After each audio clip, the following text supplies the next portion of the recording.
Então, então, meus amigos, valendo agora, vamos começar aqui sobre o registro dos dados, a montagem de uma tabela de abundância. Na verdade, vamos falar sobre tabela de registro de dados, a entrada de dados e a tabela de abundância que a gente vai trabalhar, que é a segunda tabela para fazer os cálculos ecológicos.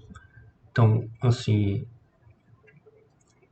nessa imagem que vocês estão vendo aí, você tem um tipo pesquisador de campo que ele está anotando de maneira metódica várias informações que certamente ele vai utilizar posteriormente na análise de dados.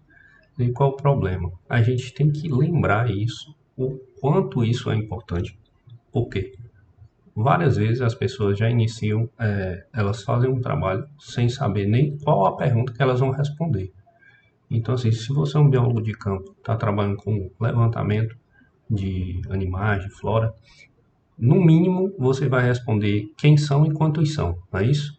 Então, de posse de pelo menos das respostas que você tem que responder, você tem que ter uma maneira sistemática de guardar as informações mais relevantes, sob pena de você não conseguir responder as perguntas, desperdiçar tempo e dinheiro, tá? Então, nós precisamos fazer isso. Tradicionalmente, pessoal, a gente aprendia a levar um caderno para o campo e anotar as coisas, né? Hoje a gente tem métodos tecnológicos mais avançados, a gente consegue levar computadores para campo para anotar direto nas planilhas eletrônicas, mas é interessante por falar do caderno de campo, nas suas anotações mais livres, mais resumidas ou não, porque tem pessoas que confiam na sua própria memória. E o que é que isso acontece? Eu já vi gente ser contratada para fazer trabalho, não anotar e depois não lembrar do que coletou. Ou pessoas que anotavam e perdiam os dados na hora de passar para as planilhas oficiais. Então, isso aqui é de extrema relevância. Até por quê, né? Então, deixa eu continuar dizendo por quê. Porque tudo que a gente vai fazer em relação à análise de dados, a gente tem que pensar que é um processo, como se fosse uma função matemática, um processo computacional, é um processo investigativo.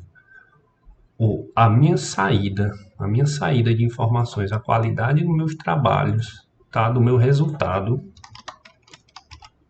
do que sai, ela depende da entrada dos dados, tá?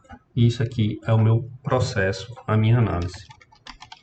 Se eu não tenho uma boa curadoria de dados, se eu não tenho uma boa entrada de dados, boa coleta de dados, eu não vou ter bons resultados.